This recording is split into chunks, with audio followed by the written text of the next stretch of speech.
Welcome to Vendetta Sports Media. This is Eight Sided Freaks, and today we are back talking about some fights. Today we have our UFC 316 recap show. Obviously, last week we did the preview side of this. The fights are in the books. Solid pay-per-view event. It wasn't anything otherworldly, but we did have two title fights. Finishes in those title fights. Then we had a couple of other performances that I found impressive. And definitely a couple other performances worth talking about. So we've got a solid pay-per-view. And for today, we'll mix it up a little bit. For those who have watched our recaps in the past, we usually do the 5-fight main card. Today, we are going to extend that to 6. We'll touch on the featured prelim of Josh Van and Bruno Silva a little bit more in depth, along with the main card fights. And we're obviously doing that not only because Van had a good performance, but he is also stepping in to fight Brandon Royval on the next pay-per-view, UFC 317 International Fight Week. So there's a decent bit to talk about there. And then at the end of the show, we'll quickly hit some final thoughts and hopefully a brief little preview of Buckley and Usman with what time we have left. So we will get right into it. To start the show, we will hit the main event of the evening. Merab Dvalishvili submitted Sean O'Malley in the third round with a north-south choke. Jerry, we can swing it over to you first. What did you make of Merab's performance and his second defense of that bantamweight title? I mean, he looked just as good in that fight as he did in the first fight. The takedowns were going, and we talked about last week, like if Sean O'Malley was going to have any way to win this fight, he had to defend the takedowns. He did that really well in the second round. Merab went 0 for 4, but outside of that, Merab went 2 for 4 in the first round and then 3 for 4 in that third round before the finish happened. And you could see him kind of wearing him down. He was doing good enough getting inside. O'Malley wasn't able to use his distance and his length that much. It was just a dominant performance. And then, hey, Merab getting his first finish since 2021 and his first submission since 2017. So fair play to him. And there's levels to this division now, and I think Merab is finally showing that. Because that first fight he did win pretty convincingly, in my opinion. I had it 3-2, maybe even 4-1. But then Umar he did really well against. Now another defense against O'Malley, who, despite whatever happened, I still don't think he was the one deserving of a title shot in this case. But he did it, got whooped. On to the next. Yeah, I thought it was a really great performance. Obviously, I will say heading into it thinking like, oh, Sean O'Malley's takedown defense will be better. I thought it was. I thought he showed some progress in that department, but then sometimes when someone wins, you're so focused on what the loser can change. And in this one, I thought Merab's striking looked a lot better than compared to the first one too, and I think that led to a lot of success that he had on the feet. And then like you said, he really got those takedowns in that third round, and was one of my biggest problems with Merab is he's constantly looks. I mean, he's phenomenal. Constantly gets these decision wins. Never really looks like he's ever putting his opponents in too much danger, or like the fight will actually have a really good chance of being finished. And he did it. He got the submission. I think, like you said, second submission or second finish inside the UFC. But let's not a bad place to start getting some finishes is in title fights too. Give or take, it was in the rematch, but obviously, we'll see. I'm sure we'll talk about who's next for him, but I think that was an overall great account of himself, not only to definitively stamp it in a rematch with a finish, but also someone that's been on a little bit of a drought. I think that was it was a really good submission. Yeah, and I do think O'Malley looked better as well as far as the grappling goes. Specifically in the takedown defense, I thought he defended some takedowns really well. Defended quite a few, but I think the real problems for him came once he got taken down. Stayed on the back a little bit longer than you would have liked, and it's a really tough situation when you get taken down by Merab early, because what happened in this fight is you get taken down once, and then that kind of steamrolls into a lot of grappling exchanges that are very tiring. One of the things that happened in the first fight was, since it was at a much slower pace, because O'Malley was apparently hurt, had a hip injury. When he got taken down, he really just sat there on a knee and didn't absorb much damage, and Merab didn't look to push the pace at all. Well, this time you had Merab looking to push the pace more offensively, and you had Sean looking to create scrambles and exchanges where he could work to his feet. So much, much higher pace, and that ultimately led to Sean wearing down a little bit faster in comparison to the first fight. And, that third round was large majority of that was grappling based. Merab got that first takedown pretty early, so that becomes, almost 5 full minutes of fast-paced grappling. It's a really tough pace to match. And like you guys had both said, Merab did some good things as well on the feet.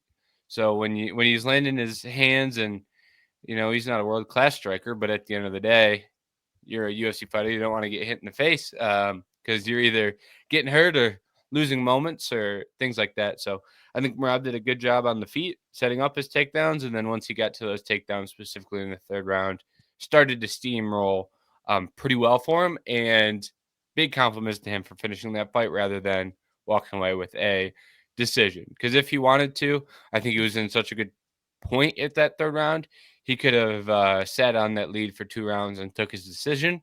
Instead, he wanted to prove a point and go get that finish win. He got the submission, and credit to him for that, because I think when you look back at a resume and look back at his legacy when his title runs over, fights like this look a lot better when you can see that submission round 3 in hindsight. So on the night of the fight, when you're getting your hands raised, it doesn't make a difference, but in the future, getting that sub is pretty big for your legacy.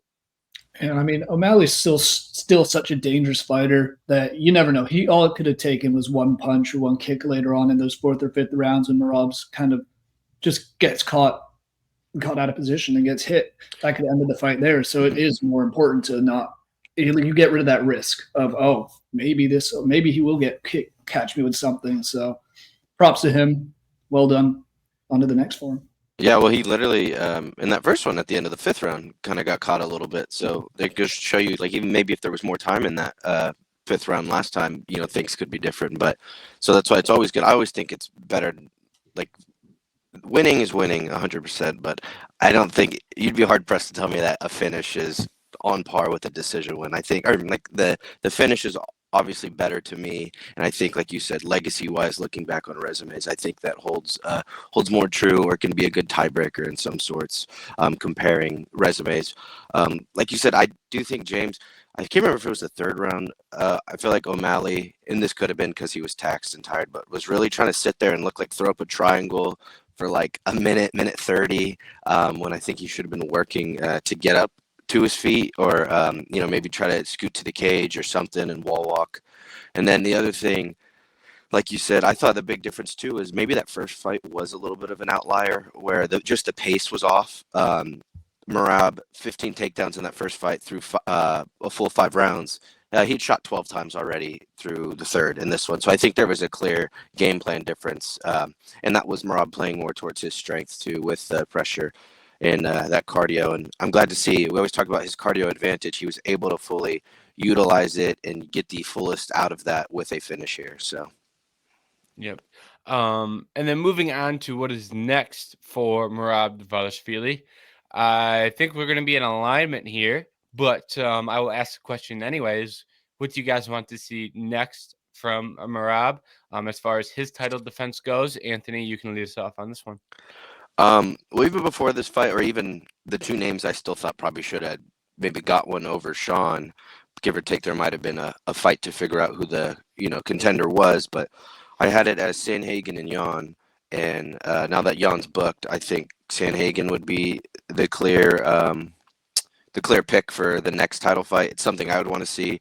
I don't think Sandhagen has not fought for the belt yet, right? He has not. He fought for the interim title in that first Petr Yan fight.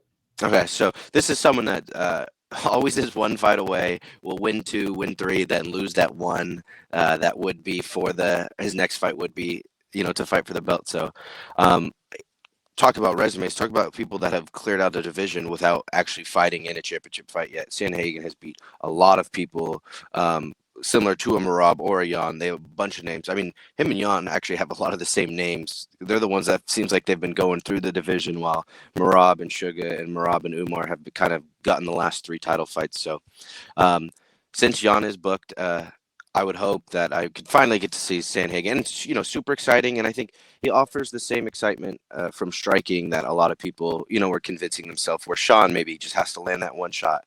Well, I think Sandhagen has a lot of that same upside, yet he has the ground game and, you know, the jiu-jitsu to also help his case on the ground. It wouldn't completely be one-way traffic, ideally, on the ground.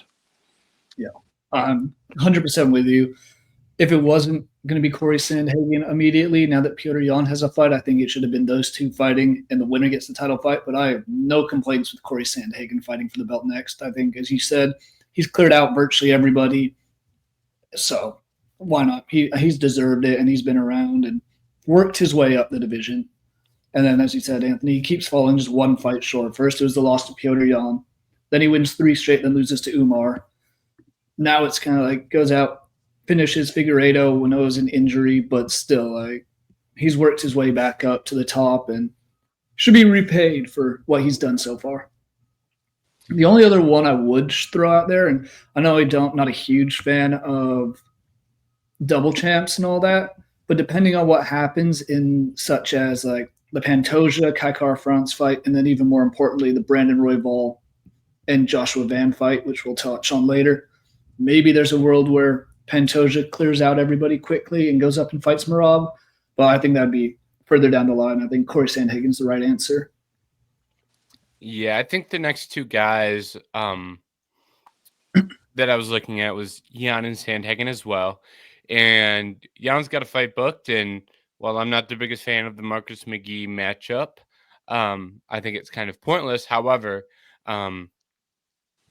now we're in a situation where Merab has said, I want to fight 4 times this year, right? That doesn't mean we get to sit around and wait for Jan to fight McGee, and we don't get to sit around and wait for Figgy to fight Kai Kara-France. You kind of have to find someone who's unbooked, and I think that's clearly pointing at Corey Sandhagen. I also think he's deserving of it. The one loss is to Umar. That was a close fight, and Umar got his chance, so it's not like he's skipping the guy in line who beat him, and he's come back and got a win since his loss. So I think when you're looking at the landscape of the division, it makes the most sense. And Corey Sandhagen has also done a lot to become the guy that's trying to be funny, trying to get fans. And I think it's working for him. You look at the UFC, they did a little sit-down Q&A with some fighters, and who'd they have up there? Amanda Nunes and Corey Sandhagen. Amanda Nunes looks like she's going to get that next chance at 135 if she wants it. Merab calls out Corey Sandhagen after the fight. Corey Sandhagen did a lot of good things fight week from a media perspective, doing interviews and things like that to put himself in position to get the fight as well. The only thing he didn't do was get in the octagon and provide a face-off. That kind of seals the deal for you. But that's kind of out of his control. I'm sure if it was up to him, he would have gladly gone in there and done the face-off. So I think Sandhagen has done a great job of putting himself in a position, and I imagine this fight will happen relatively soon based on Merab's level of activity, which I also want to compliment for a guy who's 34. Putting the foot on the gas pedal, going out there and getting your fights in while you still can is exactly what you have to do. You don't want to sit around and age out of a talented and young bantamweight division. When you look at all the rest of the guys in this top 5, top 10 range, they're all a lot younger. Well, I shouldn't say all. A lot of them are younger or a lot younger than Merab. So he's doing the right thing while he's fighting at his prime.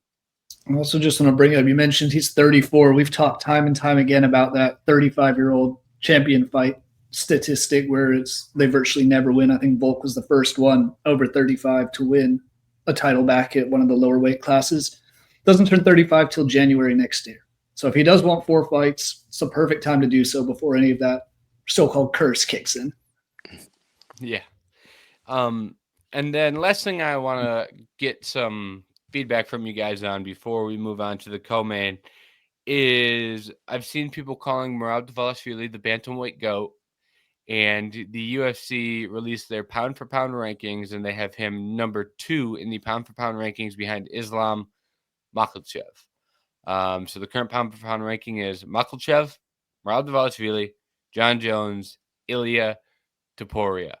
What are your guys' takes on both of those stances? Because I believe Merab is getting a lot of recognition for his successes, which I think is fair. Do you guys think he is up to that level, both the number 2 pound for pound fighter in the world and GOAT of the bantamweight division? Jerry, you can tackle that question first. As far as the GOAT conversation goes, I'm not entirely convinced yet. As far as his defenses go, Umar is a very impressive win, but you look at who Umar's necessarily fought to get up there, it's not as impressive as some of the past guys. I still think Dominic Cruz, his name has to be in that conversation. Henry Cejudo a little bit just because of what he did. Wasn't the same amount of defenses, but I think 1 or 2 more defenses probably could definitely seal this for Merab if he does go out and gets finishes like that. Correct me if I'm wrong. Oh my God, Dominic Cruz had 3 or at least 2 defenses or won the belt a couple times. Yeah, the Cruz title run, I was going over it, preparing myself for what I thought on this. Simply didn't rack up many defenses, lots of injuries. So that kind of greatly affects his title run is the injury. I get to sit out 2 years. I come back, look impressive, maybe defend it once, get injured, sit out, recover, look outstanding again. So that was kind of the Cruz experience. Okay. So yeah, in that case, it could be Merab, but I still think it's a little too early. And I was having at least 3 title defenses to be in that GOAT conversation for a division, unless you come out and knock out or finish everybody you have, and there you get that. As far as the pound for pound rankings, we have talked about before about how this is kind of a weird thing just in general, and it doesn't mean all that much. I think the reason that he's jumped up from 4 to 2 is because of how active he is. We know John Jones hasn't fought in coming up on 2 years, it seems, or I guess a year and a half. Ilya Topuria hasn't fought since he moved up a weight class. I know he's scheduled to fight Charles DeBronx at UFC 317, so maybe a win there changes things. But I think it's just the activeness of Merab going out and beating the champion, then the number 1 ranked guy, and then the number 2 ranked guy in that division in his last 3 fights. So I have no complaints with him being number 2. Yeah, I agree with the activeness. I think that's kind of the pound for pound list, especially the way to do it. It's just what have you done for me lately? And so I think Merab's obviously incredibly talented, and like you said, we're having maybe possible GOAT conversations with him. And since he's been so active, I don't mind the number 2 ranking. I think it's more criminal that John Jones is still 3 after not fighting for that long. But they'll never take him off if he's on the roster.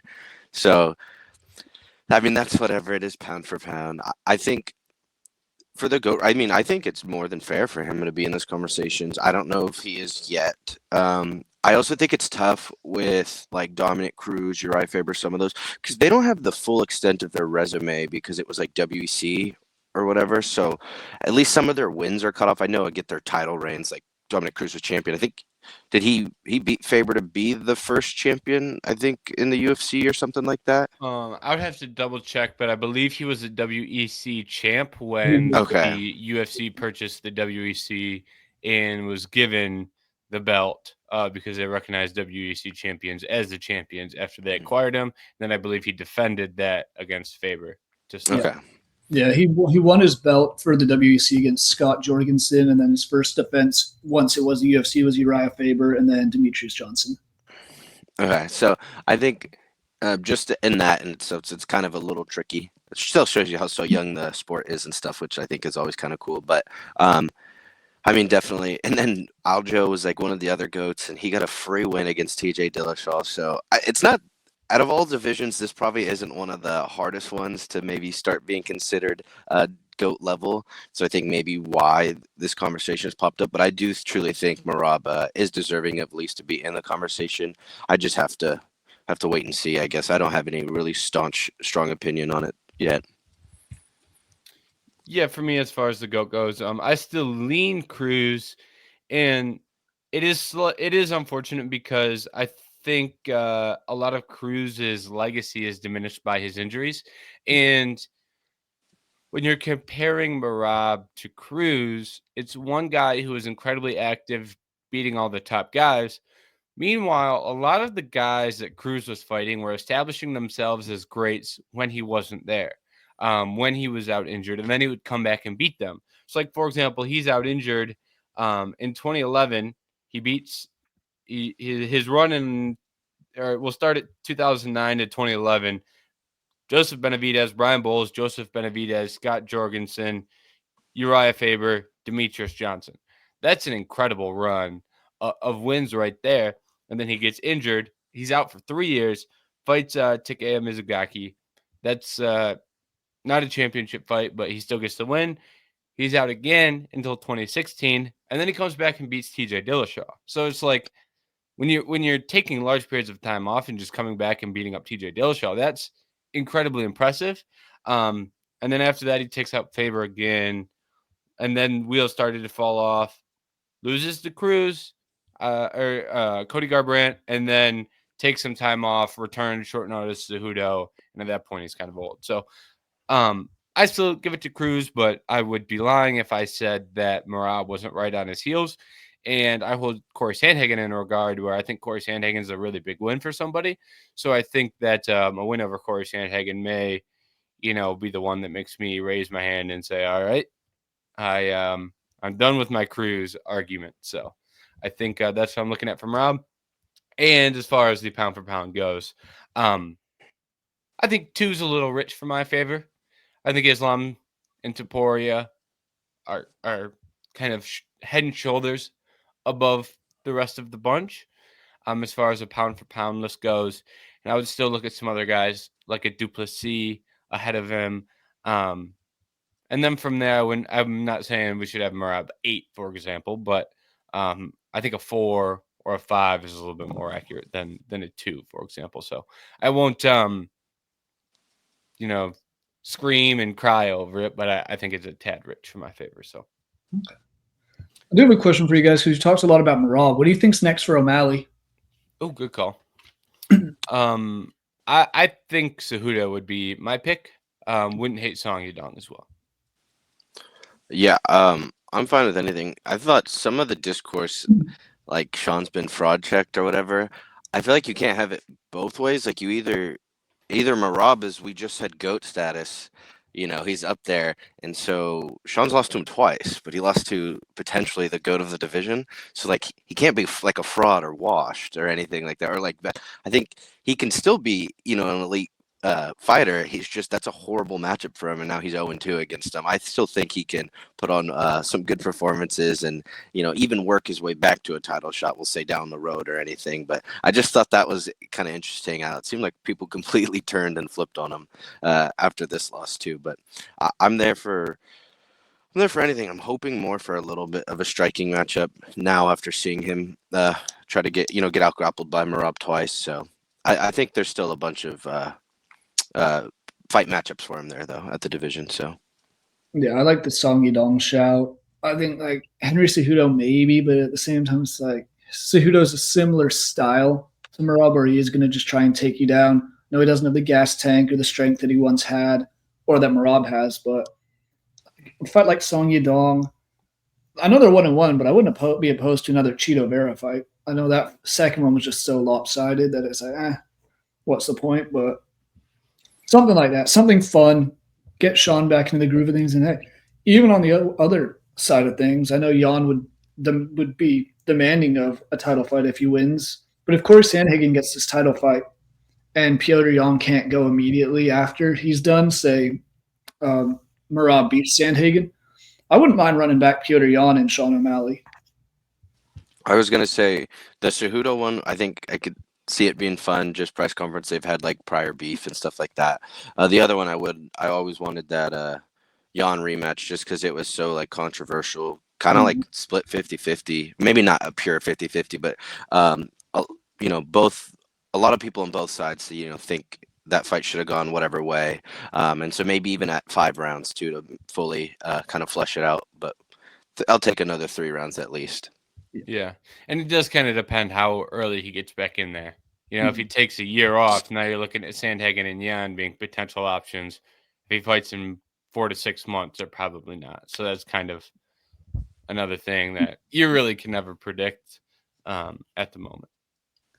All right, moving down to the co-main event, Kayla Harrison, who's long been touted as a future champ in the UFC, is now a champ in the UFC. She went out there and submitted Julianna Peña with a Kimura in the second round to win the title.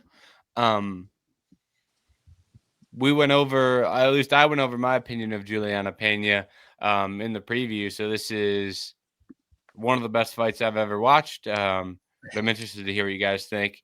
Anthony, I believe it is your turn to lead us off. What did you make of Julianna Peña and Kayla Harrison? I thought it was a good little championship fight for this division. Obviously, a little bit better than that last one. I thought it was Kayla Harrison's best performance, considering Peña's better than Holly Holm. So I get Kayla Harrison, kind of dominated that one too, but definitely better than the last one.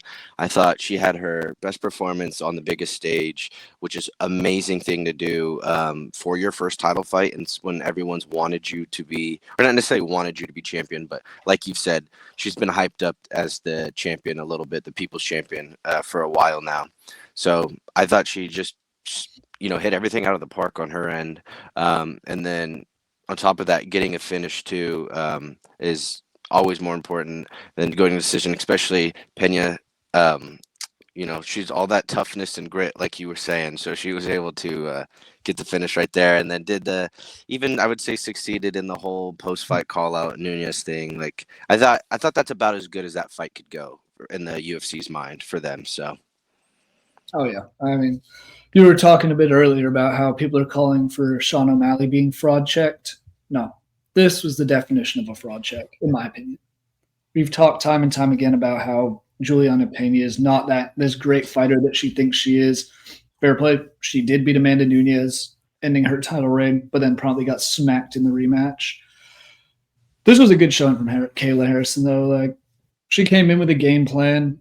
I mean, Julianna Peña is a predominantly grappler at times. Kayla Harrison beat her at her own game and just kind of smothered her and showed that weight difference of, I fought at lightweight before, now I'm cutting down. And don't get me wrong, she looked dead on the scales on Friday morning.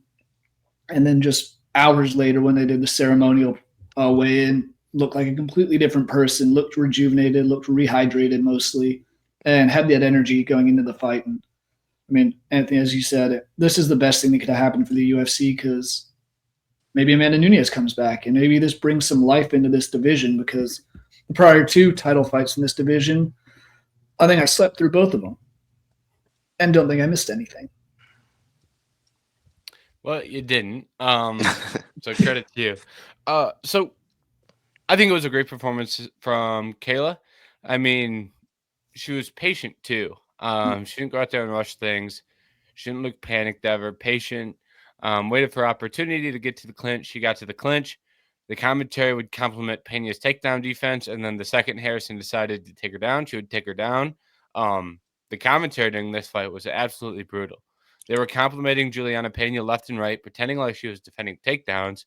Harrison was just slowly working to the position to land the takedown. And they were complimenting Peña like she was doing something. Harrison was just taking her time. She got takedowns in the first round and the second round. And you would have thought Julianna Peña was out there pitching a no-hitter. Meanwhile, I heard DC talking about how Peña plus 600. Oh, my God, it's such a good bet. Oh, my God. Then the commentary is all biased. I wonder how that could have possibly happened if those two things had any correlation at all. But that's a whole different conversation. And, yeah, once Harrison got on top, I mean, she didn't throw as much ground and pound as I thought she would. She did get some strikes off, but not a ton. But the submission game was really on point. She's showing arm triangle. Then the second Peña's done defending the arm triangle, she switches over to Kimura.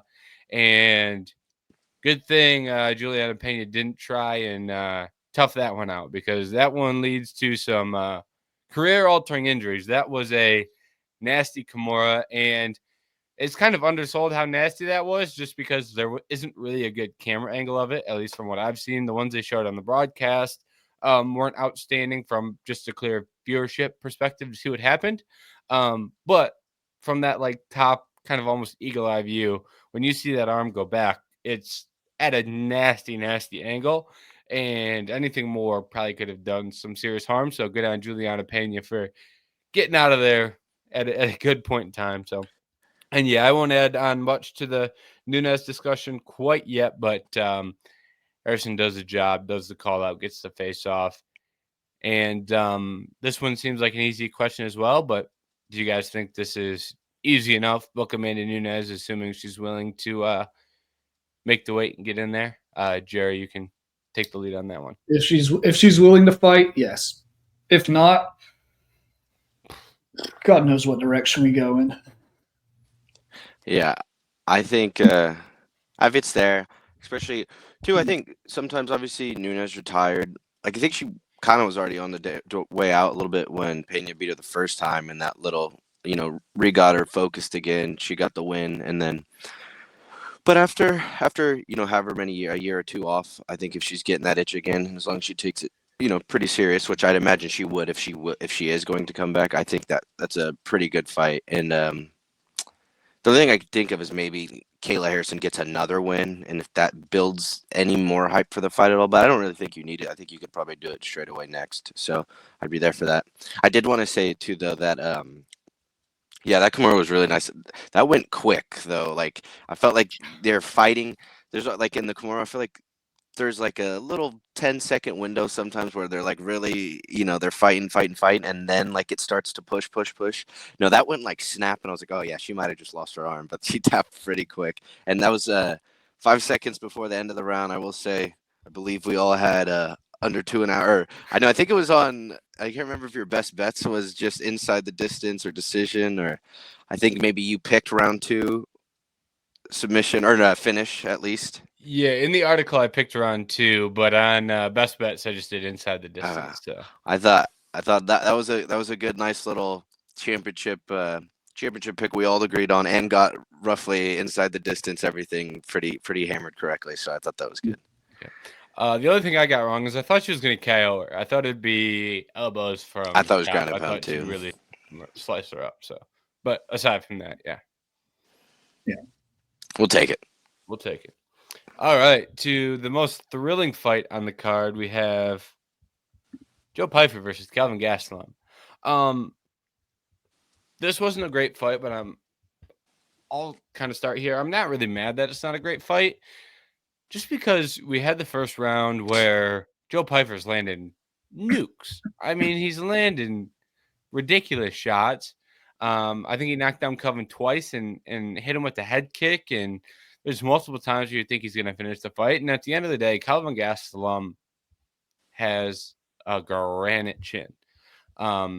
He's out there getting knocked down, so it's slipping, but the guy's never been finished in his he's never been knocked out in his professional MMA career. His only finished loss is a sub to Sean Brady, Joe Pyfer's teammate. So I'm not going to crucify Joe Pyfer for going out there and almost knocking out a guy who's never been knocked out a handful of times. And then when round 2 and 3 rolls around, I think the pace was really slow. But I think for Joe Pyfer, I don't think it was the best performance, but I think it showed some things that we needed to see, like going 3 rounds, like being patient, not just winging these knockout shots, hoping to land. I think he was looking to counter. I think Joe Pyfer did some good things, even if it was a very, very low pace. There's no reason to push the pace when you've hit a guy, when you don't have great pace, and you've hit the guy with 100 shot, or not 100, but he hit him as hard as he was going to hit him in the first round. There's no reason to keep pushing for that knockout in the second and third round. So I think that's kind of the matchup we got in. Was more of a decision matchup, and I think decision was the lowest priced as far as betting goes. Books thought it was the most likely outcome. I believe I picked decision. I don't remember what you guys picked, but decision, yeah. Yeah, Kelvin doesn't get knocked out, so that's except I did get worried there for a second, but he's yeah.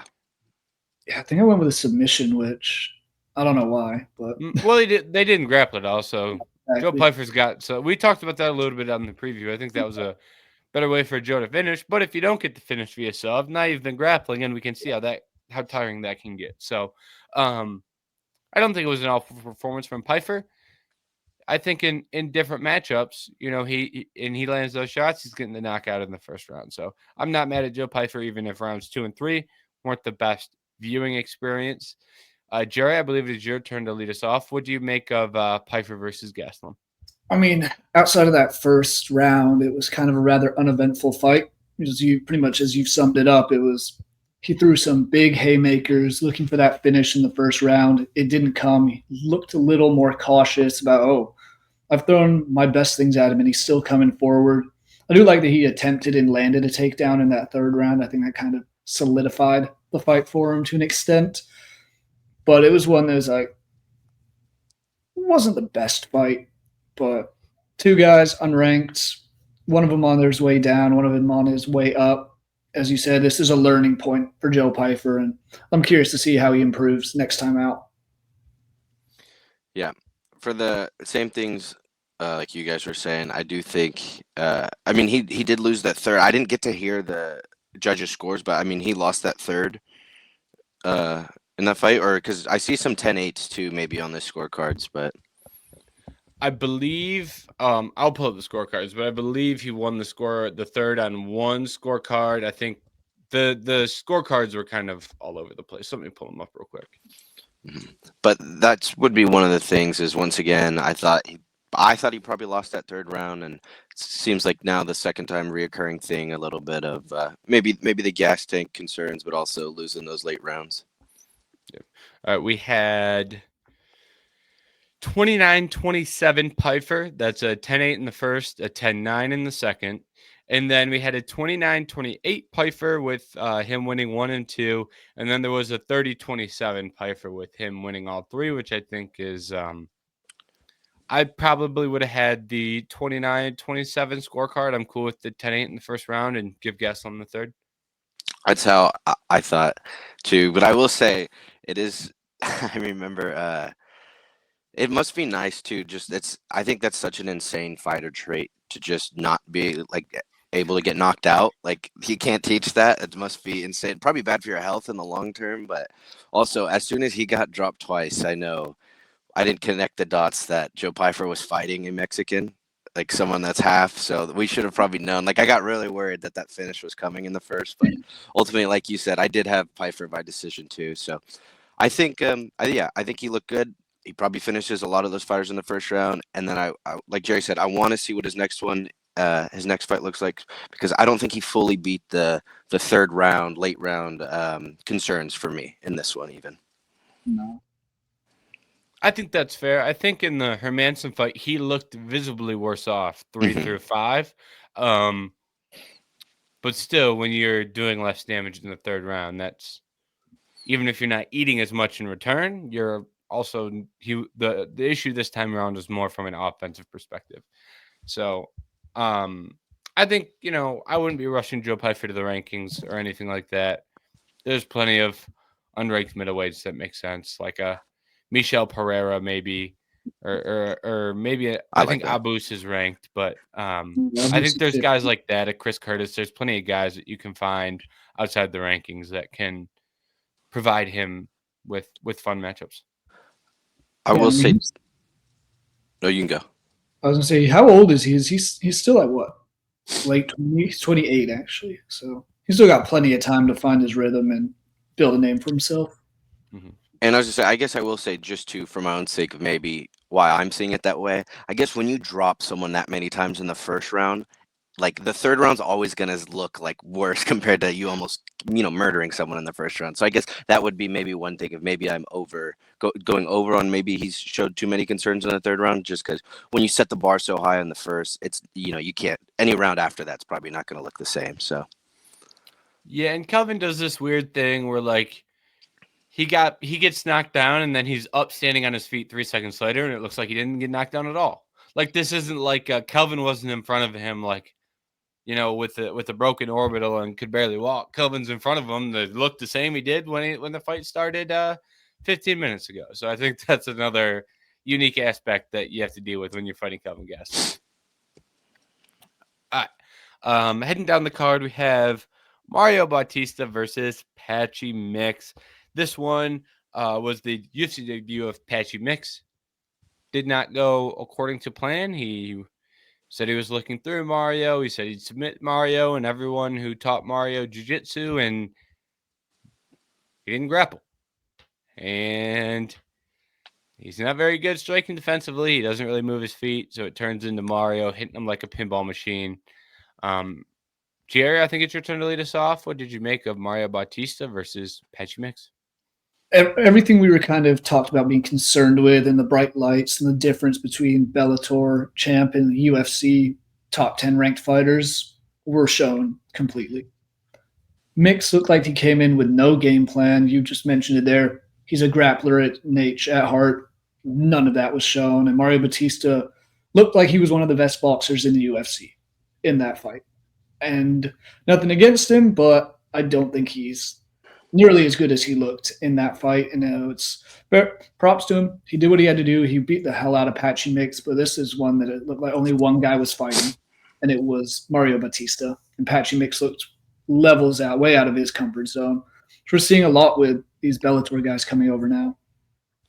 Yeah, I will say that's probably the biggest loser in this situation is some of the people I was watching with thought Patchy Mix is just awful, and they're how do you respect Bellator after that? Some of them, but which I'm sure Dana loves that worked out like that. But I do think I agree. I thought the striking concerns James brought up in the pre-fight, I saw them all in the cage right there. I will say I was taking Patchy sub for method of finish, but then I was betting on Bautista for the same ways, but picking someone solely because you think they could get the submission, and then watching them shoot one time the entire fight with no grappling, it's like you have your best weapon. You consistently brag about your best weapon. In the pre-fight, you said you were going to use your best weapon to win, and then in the actual fight for 15 minutes, never once even attempt to really utilize it. I thought was an interesting game plan. So I agree. I think it was an extremely disappointing debut. And he's probably going to have a really good performance this next one to win back some favor from fans. So we'll see. But then again, also Bautista looked good, a little bit more entertaining. I know he was really focused on I felt bad for him. They didn't even get an interview afterwards, and he was really trying to make up for that Jose, which was going to be a tough win regardless. People were going to dislike him for that, but I thought it looked more entertaining and everything. So I hope for him also in his next one, he can actually get maybe some respect and they can interview him after a win or something. So yeah, I think the no interview after a win is kind of ridiculous. I saw a short clip from him afterwards where he was like, even if I wanted to cut a promo, I couldn't do it. Yeah, he's right. It's a little bit weird. And he did on the Mario side, I don't want to criticize Mario because he showed some things that I hold in high regard. Fought smart, good, maybe not good footwork, but much better footwork than Patchy. Managed distance. He didn't just go stand in the pocket and say, "Oh, take me down anytime you want." Like he came in educated. I do think it was a little ridiculous. He wins the first round in orthodox, just smoking him with the right hand on the pipe, and then he fights 2 and 3 from southpaw. I thought that was kind of bewildering, and then he started to land a little less. I don't know what that was about, but anytime he threw the straight right from orthodox, it landed hard, and then he went to southpaw and stopped doing it. So that was really baffling to me, and I think he could have got the finish if he wouldn't have made that adjustment. I don't know why he did that, but I think that's what he needed to do is get a finish. I think a lot of the criticisms that are probably coming down on Mario for not getting that to finish should probably be put on Mix for standing there and looking god awful. But yeah, Mario could have done a little bit more to go get the finish and really, really grab this thing, made sure he got an interview, those types of things, but he didn't. And still, I think highly of Mario. I've picked him to win a lot of these recent fights. I thought he was going to get the finish there. I think highly of Mario. I'm just providing how he could have fought himself out of the situation that he finds himself in, fair or unfair. And then on the Mix side, didn't use his best tools. And I'm interested to see what the future looks like for mix. Are we fighting unranked guys? Are we fighting a guy 10 to 15? Are we fighting a guy, like where does it, what's next for Patchy? And what does he do? How does he bounce back? Is it a pay-per-view? Are we stuffing him in the Apex? Is it going to be your normal fight night? I'm just very interested to see what we see from Patchy Mix next. And I would advise it not to not look through his opponent and not just chalk it up as a win before he steps foot in the octagon, because that can be a dangerous thing, even when you're fighting a guy who's outside of the top guys, like we just discussed earlier. So tough one for Patchy. Swinging it back to Mario because he is top 10, just got to win. Who do you guys think Mario should be matched up with? Are there any names that you have a preference over? Anthony, I believe it is your turn to lead us off there. Yeah, that's where I was looking. Obviously, I mean, even a fight around his name, I always try to go up. I want them to keep getting closer to that number one ranking or whatever.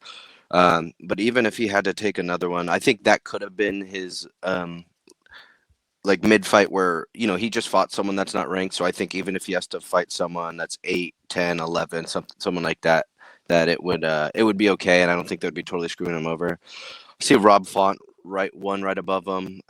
The other one, I see Cheeto Vera at 7. That could be the most boring fight of all time, though. So that was the original matchup. Yeah. So, that's why I didn't mind when it got canceled. But I guess it would make sense maybe to rebook it. Figgy's pretty injured, right? So you kind of got to take that name out. And then I don't think he deserves a Song Yadong chance yet or anything. So I don't know. I'm either of those, somewhere right around his name, I'd be fine with, whether that be a Rob Font or we rebook the Cheeto one.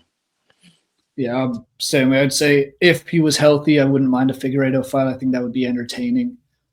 But he's injured, so that's not going to happen. So either Rob Font, Cheeto. I wouldn't go really anywhere lower than Kyler Phillips if you were going back down.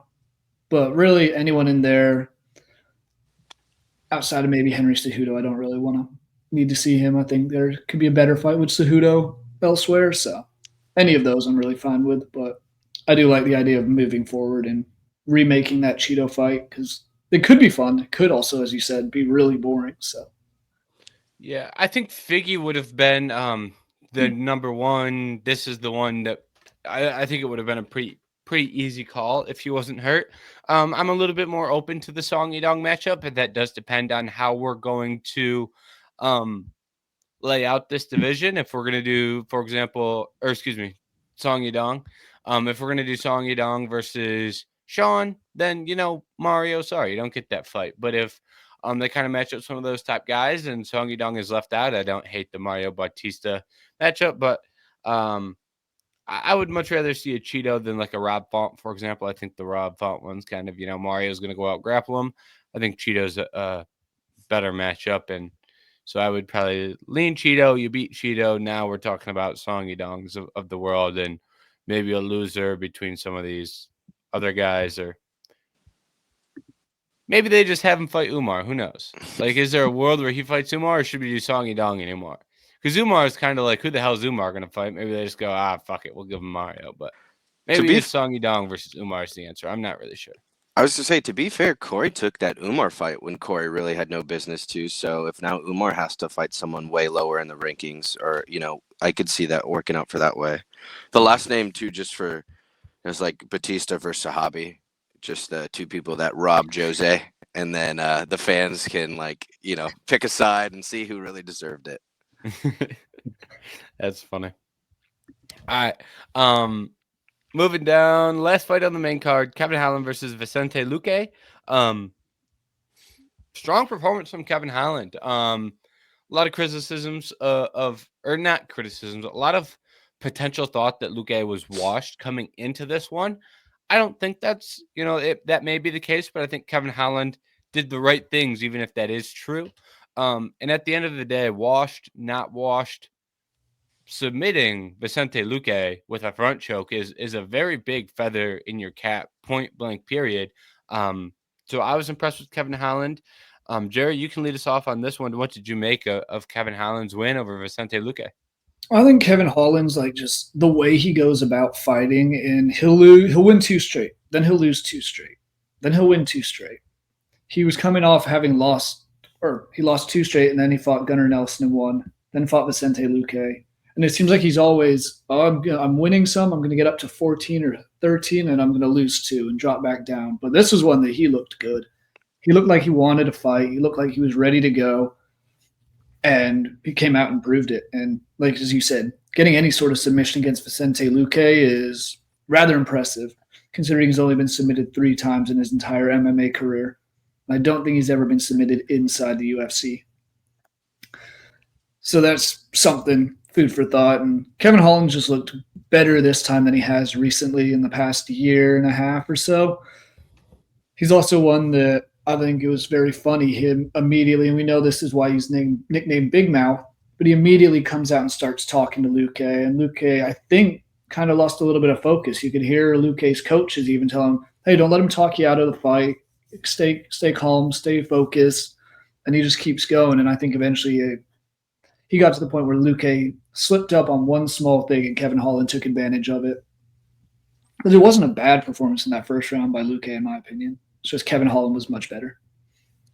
I'd agree. I thought it was a really good performance from Holland. I was in the camp that Luque is a little washed. I don't think, and that some of that stems from I thought he was the dark horse in that division to possibly get a belt if things worked out the right way.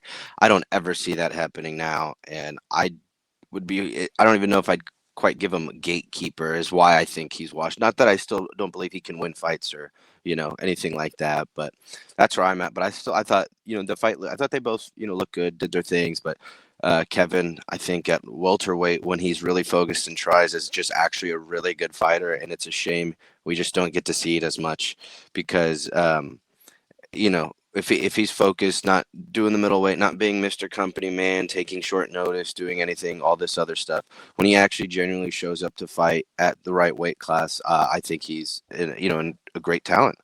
And I forgot, I always knew he knocked out Joaquin Buckley, but I forgot he beat Fluffy Hernandez too with a KO. It's like because he actually has a very impressive resume too when you step back and look at it, and look at the people he's finished as well. So I thought this was for the Kevin fans out there. I know more casual fans too just love him for everything else, but the fans that actually have followed his career and besides just a loudmouth talk and all that stuff, actually just like watching him fight and be at his best game. I thought this was a breath of fresh air, and so I was really happy about this performance. Yeah, I 100% agree. I won't add too much onto it, but at the end of the day, there's multiple versions of Kevin Holland. 170 pounds, locked in, focused, is a very good fighter. When he goes up to 185 pounds and has to fight Reiner de Ritter, well, that loss isn't looking so bad anymore. And even some of those losses up there that may or may not look bad, Roman Dolidze has a win at light heavyweight. Martin Vittori, Derek Brunson, those are all guys that are way bigger than him, and they're all quality grapplers. But when he comes down to 170, the Gunnar Nelson, like no one cares about Gunnar Nelson, but Gunnar Nelson can grapple. And that win is not a bad, like people act like that never happened. That's a good win. Like Gunnar Nelson is booked to fight Neil Magny, and Gunnar Nelson is going to go out there and submit Neil Magny more than likely. And maybe then people will be like, oh, well, wow, Kevin just beat that guy too. So like at the end of the day, Kevin is doing really good things when he's locked in at 170 pounds. And I've always been concerned about him going back up to 185. And after this fight, he said in his post-fight interview, he said he wants to stay at 170. He said he's locked in. And then he goes in the back and tells him, I could cut to 155. I just don't want to. That's too much. Like, all right, well, let's lock in at 170 then. If you can make 155, I should never see you step on the scale at 185 again, period. So, and then from a skills perspective, I think this is the pinnacle of Kevin Holland using his length at lightweight. Luque got one good chance in the pocket. He landed a clean left hook. Kevin Holland, outstanding chin. Luque goes to grapple. Bang. Darce choke. It was more of an anaconda, but he called it, he referred to it as a Darce choke and then referred to it as dark man choke. So I don't know what the proper verbiage to use is. Regardless, he tapped out a guy who's a legit black belt who Luque is a guy who has a ton of Darces on his record. He knows that position very well. So to get that submission is really impressive. And I hope they honor his Colby Covington call out, because I think that would be a fun one for the fans. And I think he'd beat up Kevin I think Kevin would beat up Colby pretty good. So, and that'd move him into the top 10. So I hope that's the future we see. I think it has to be, honestly. I don't see any other fights that really make sense. So I think too, that'd be a great way for if the UFC does really want to milk the Covington thing one last time too. I thought that's probably the best fight you can get for Covington, and obviously the press conference would be fun between those two, and then the UFC would get to do the whole Colby experience. So, and it's the last time. Maybe that's probably the closest he'll get to a meaningful fight. Yeah. Otherwise, it's like Colby versus Burns. I don't know that I'm loving that. Or it's Colby versus another prospect who's going to beat him up pretty good. It's like I might as well just use the Holland fight and get the fans pumped about it. I did have one question. So was it just more Kevin Holland talking to the Luque corner, or was the Luque corner ever like directly talking to Holland? From what I could hear, I thought the Luque corner was talking to Luque, and Kevin Holland was just talking to whoever was in earshot, whether it was Luque or the corner. But I think it was more they weren't talking back to him. But that's just kind of what I could hear on the actual broadcast. That's probably fair. I thought I heard a couple times it sounded like they were directly talking to each other, and I was like, how is that allowed? But Merab freaked out, and Herb Dean caused a whole fit. I also thought Herb Dean kind of got bullied in the way that played out, but I was just like, wait, one's okay, but this is, or the other one wasn't okay, but this was. But I could probably see Kevin just talking in general. So, another that kind of reminded me. Shout out to that ref in the Kayla Harrison and Julianna Peña fight for taking that point. Blatant illegal strikes, and that guy doesn't really officiate that often. He really only does some of the East Coast stuff. I think he did some stuff on the Atlantic City card last time they went. I thought good officiating for him. You kind of see a guy you usually don't see in a world title fight, and I'm like, oh my God, what are we getting ourselves into? And I think he managed a first round foul pretty well and took a point. So should have added that in the Kayla Harrison section. But when you brought up Herb Dean and losing control of a situation in the octagon, it reminded me of the co-main event. I don't even know his name, but I thought that guy did good work in there. I believe I saw some support from fighters on social media afterwards shouting him out. And I think he has an extensive career in some sort of martial arts. I don't remember if it was jiu-jitsu or something, but I was like, shoot, if from what I saw and if fighters supported, I was like, get him on more cards. Yeah. Lord knows you never can have enough good referees and stuff. So yeah, we're running some shitters out there. So yeah. we'll take anyone good. All right. Moving to the featured prelim, and like we said at the top of the show, we'll talk about this one a little bit more in detail. Josh Van versus Bruno Silva. Josh Van's a guy we have been massive supporters of and paid off once again. This time, I feel like everyone's kind of caught the Josh Van hype train. I feel like we may be in the front, but I think there's a lot of people behind us now who have filed in after us. Got this juice to like minus 700, but he goes out there, dominates all 3 rounds, gets himself the knockout. Anthony, I think it's your turn to lead us off. What did you make of Josh Van out there? I thought it was amazing. I think, we're excited about him. We've talked about him for a reason now. He's just, his hands are amazing, works the body. I will say, shout out, was it Silva? Pretty good chin on him. Ate a good amount of shots. But I would say even not Josh Van was getting like touched up a lot, but even Van took a couple shots too, which I think we've seen before, maybe in the Chias fight and stuff too. But I think once again, just shows pretty complete fighter. I want to say he stuffed a couple takedowns in that fight too. I think Silva might have shot once or twice, just to avoid getting swarmed, constant pressure, and just overwhelmed.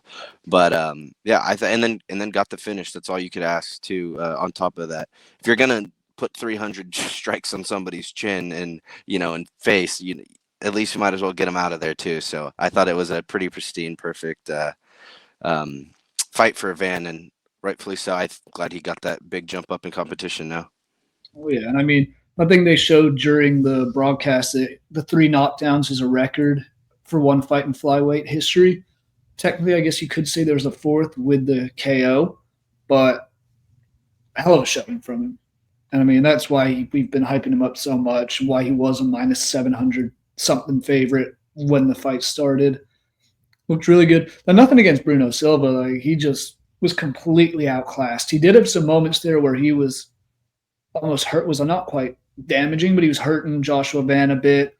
He was making him like, okay, I have to rethink this kind of move and this kind of shot, because I think Silva did have a good fight. And I think against anybody else on this night, for the most part, he probably would have won or at least lost like a split decision. Yeah, and the bigger reason I wanted, well, first I'll touch on Van a little bit too.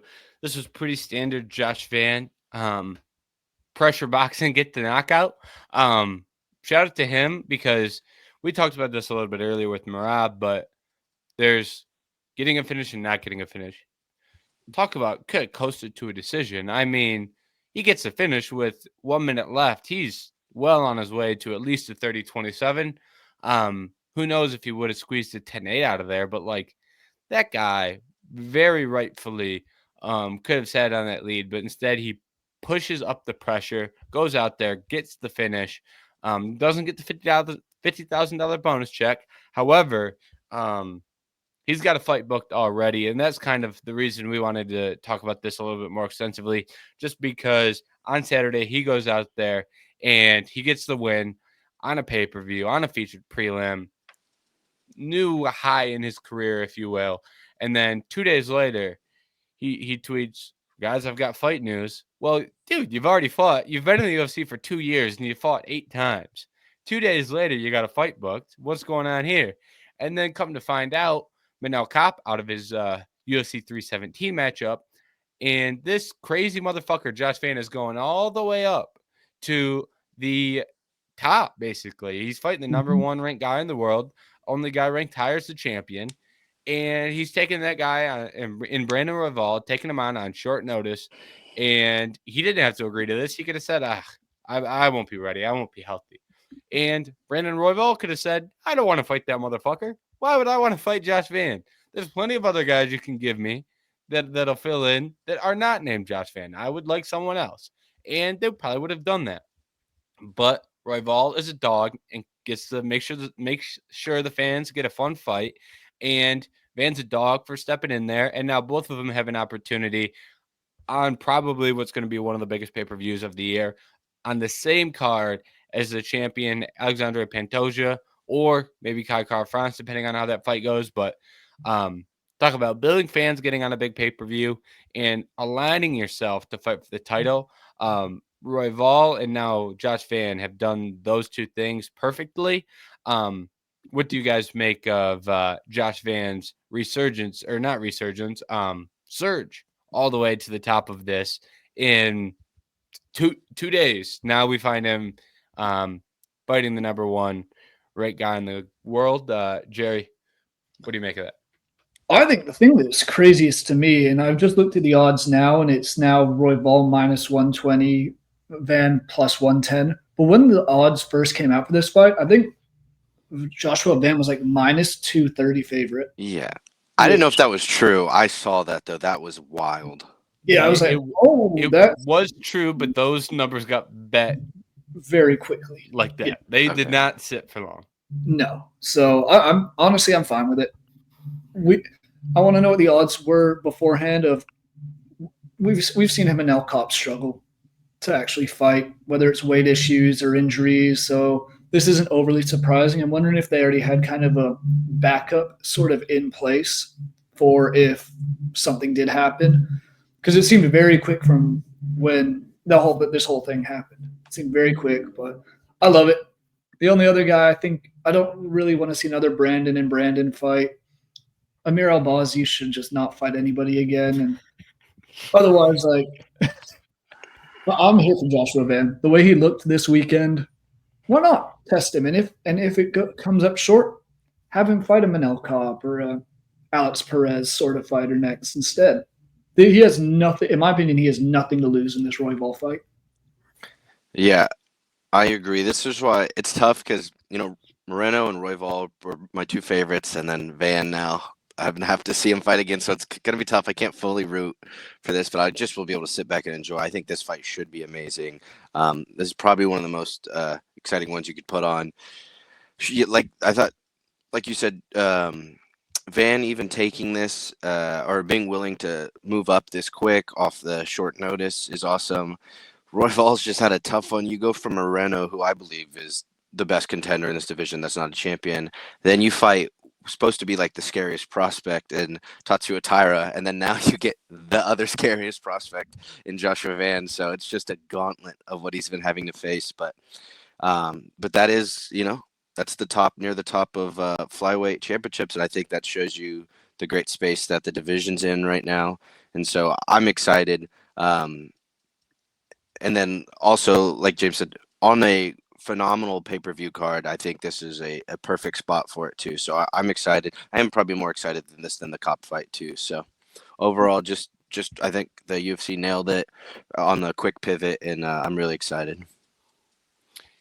Yeah. I won't add much else. I will just say I second both of your opinions of excitement and Josh Van have nothing to lose. If Josh Van loses, we can give him who he would have fought if that fight had never happened. So, he's got the win over Silva. We'll just say Alex Perez, for example. If Alex Perez was the guy they would have booked him against, well, he loses this fight to Royval. Well, we just throw him in where we would have against Alex Perez. And I'm just using Alex Perez as a placeholder name to make my point. But, yeah, I think it's a good matchup for the UFC, a good opportunity for both guys. So I'm personally pumped about that one. I also think, even if he does lose the fight, but he makes it competitive and drags it into a fifth or into the third round and still going hard and loses maybe a split decision, his stock is still rising. Mm-hmm. The only way anything negative comes to this is if he gets submitted or knocked out in the first 2 minutes. Yeah.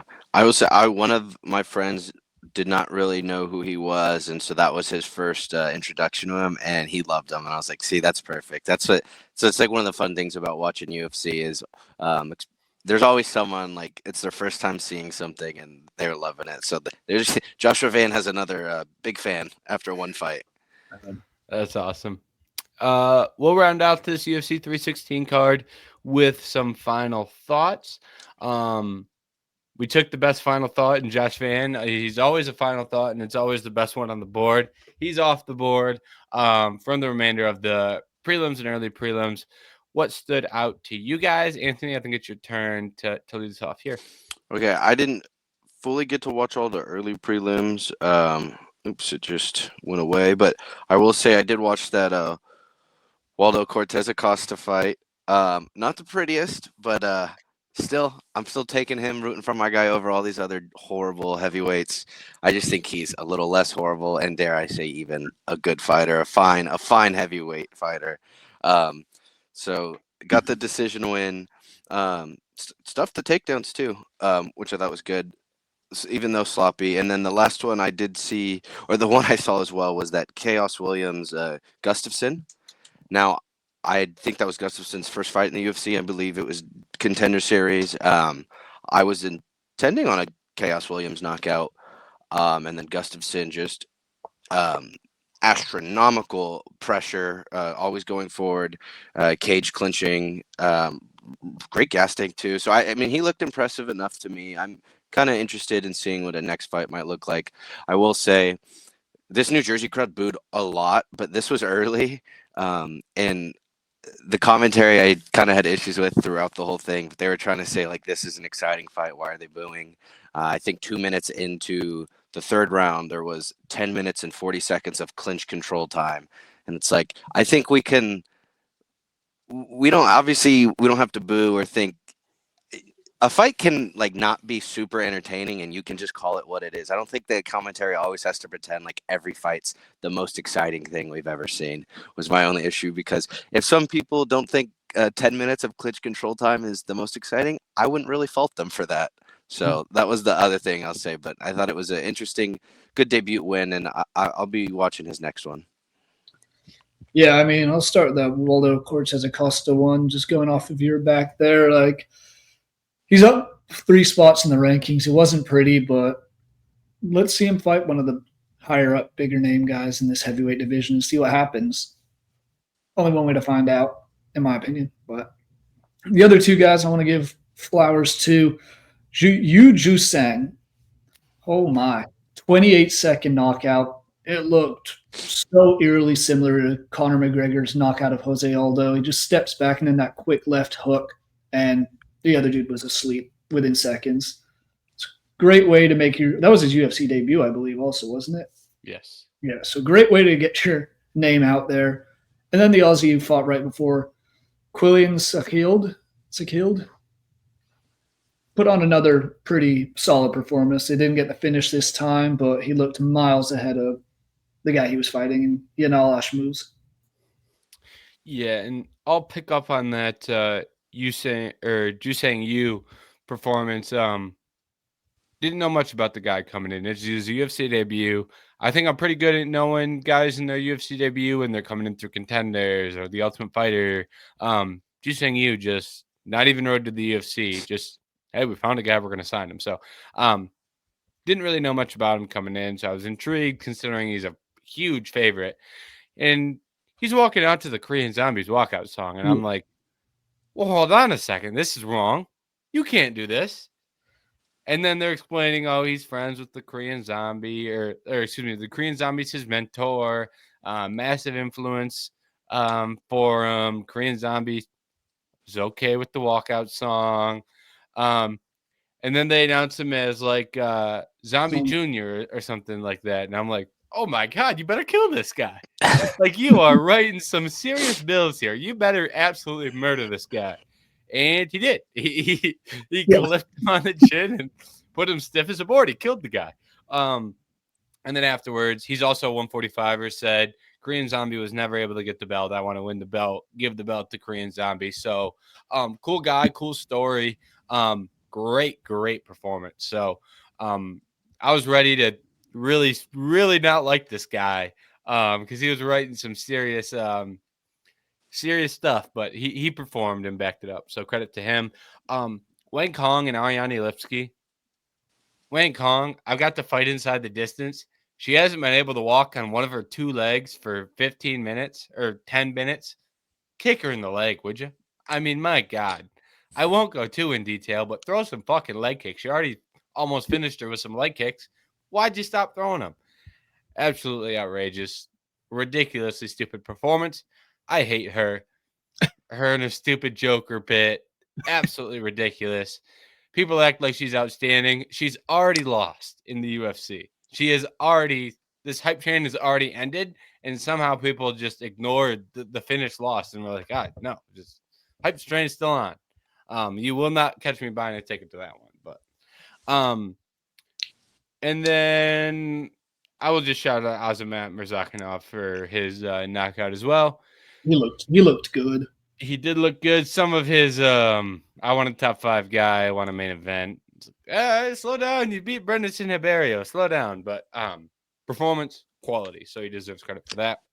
I want to see a banger of a fight because he's light heavyweight. Him and the loser of like Khalil Roundtree, or even if you want a prospect one, him and Zhang Mingyang. Yeah. Let's see who die. I don't mind him at all as a prospect. And also, he complained about not fighting more often. Buddy, you popped for PEDs and had to serve a suspension, so you can't fight when that happens. You don't get Does he know that? Sorry. We don't make the rules. The UFC doesn't even make those rules. So, all right, let's close out the episode with some quick predictions for the main event. Jerry, we can swing it over to you first. We've got UFC Atlanta. We've got a main event that has Kamaru Usman and Joaquin Buckley. Who do you have in the main event this weekend? One of them's riding a high. One of them's on the way out the door. We've already seen Leon Edwards lose to some younger guys. We've seen Colby Covington, Gilbert Burns. That old guard is kind of going out, and I think we'll see that happen again on Saturday. I think Joaquin Buckley gets it done. Don't know if he gets the finish, but I think he wins pretty convincingly against Kamaru Usman. I would agree. I think in between this pay-per-view and the next one, I think we're finally starting to get some good fight nights like we've talked about. I want to say, like you're saying, Jerry, I remember if it was on the broadcast, they put up a stat like from in March 2023 or 2022, the top 5 guys, which was that Usman, Masvidal, Covington, Wonderboy, like the old welterweights are like 0-15 right now, or since like as of 2 or 3 years ago, losing to all the new guard. And I'd probably see this one going the same way. I just don't think Usman has knee cartilage, anything in his knees. I actually watched him training. It was looked like Bambi a little bit. It was pretty bad. So I see Buckley being able to do a lot of the things, a lot of maybe stuff the takedowns too, but I would take him on the feet probably against an older Usman with not much range of motion left. Yeah, Usman is an all-time great, but you can't beat injuries and you can't beat age. He's 38. And is there a UFC fighter that has more public documented injury concerns than Kamaru Usman, at least of his level? I mean, he's on Joe Rogan podcast. This was years ago when this went viral, but talking about how he's got to walk up and down stairs backwards because his knees are so bad. It's like, well, I'll tell you what doesn't help that. Getting older, and he's going to go out there and wrestle Buckley. Like, Buckley is huge. And like Kamaru Usman isn't quick, get to your leg, quick takedowns in traditional freestyle wrestling. He could do that at one point, but the knees are so bad that he's got to get you to the fence. He's got to shoot from the fence. He's got to get his hands locked. Just from a body size standpoint, Buckley is ginormous. It is simply very hard to get your hands locked around him. It is hard to get underneath him. He is low to the ground. He is wide. When he digs an underhook, he has a lot of pressure with those. It is just a very, very hard guy to grapple. And he's in his athletic prime. And he's making improvements. And he's at his fighting prime. And you can just go on. And if Usman's forced to strike, everyone thinks he's Canelo since he knocked out Masvidal. But his striking still is not great. That's why he didn't do good in a 25-minute striking matchup with Leon when they fought for the third time. That's why he got knocked out by Leon when they fought for the second time.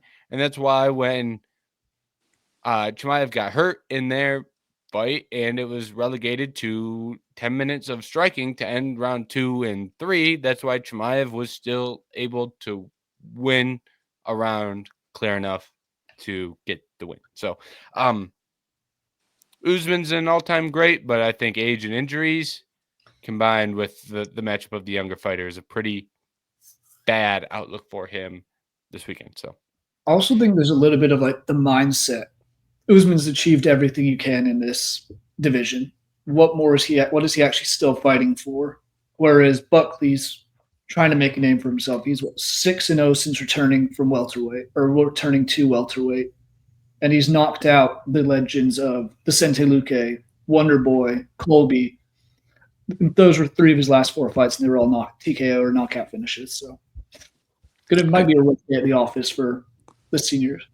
I think it will be tough to, Usman untouchable for so long, one of the best UFC champions of all time, and now could be on a 4-fight losing streak and finished. If Buckley gets a finish here, that'd be huge because that'd be, obviously there's that one head kick came out of nowhere, highlight reel, one of the best of all time. So seeing Usman kind of get finished in another way that's not necessarily seen as a fluke like it was kind of when it first happened will be interesting. And then the last thing I'll say is I think Buckley needs to kind of chill with the sounds like he's trying to build like this. Him beating Usman is, worth a title. Like he deserves a title shot next, which technically, actually, JDM just got a title after beating Burns. So maybe I'm wrong, but I know that was more circumstance. But I do think this will be a good win for sure to make Buckley at least top 5, somewhere around there. And then probably jump Leon too. I would move him above Leon after a win like this. And then maybe get into title talks with win 1, you're fighting for the belt. But I don't think this is the springboard he thinks it is. No. This might be one of the most stacked top parts of any division at the moment because there's so many guys who could be warranted title shots that I do think, like what you're saying, Anthony, he needs another win over someone after the Usman fight. Yeah. And the timeline also does matter as well for this one. When is Islam going to fight Jack Della Maddalena? Who wins that one? What are we doing with Shavkat?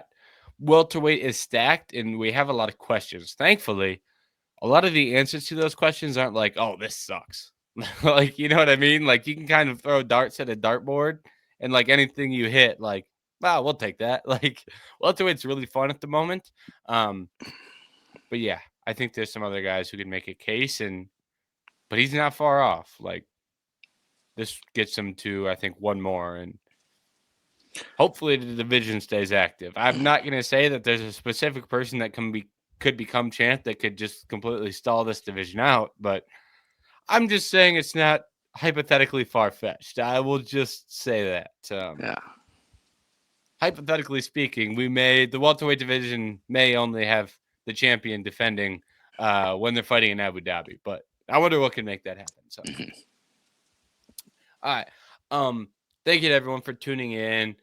Make sure to go to vendettasportsmedia.com to read some written articles. This week there will be best bets up, and there will be a preview up for this UFC Atlanta card. So there's that. There's also some news articles. There's also some recap stuff from last week. So there's a lot of UFC content on the site. There's also some other content from other sports as well. NBA playoffs right now, NBA draft, and obviously your standard news stories for other sports as well. And then make sure you like and subscribe on vendettasportsmedia.com. Make sure to return next week. Next week, we have UFC Atlanta recap. And I would have to check calendars, but I believe UFC Azerbaijan with the headliner Jamal Hill and Khalil Roundtree would be the Saturday after. So we'll be in the middle of a recap for Atlanta and a preview for Azerbaijan. So that's actually going to be quite a few solid fights in there. Those are two quality fight night cards. So there will be a lot to discuss next week, and who knows what will happen with news. Maybe we finally get some news on the John Jones, Tom Aspinall front. Maybe we have to wait 6 months. Who knows? But there's always live for news as well. So make sure to tune in next week. But as always, thank you for tuning in and listening this week.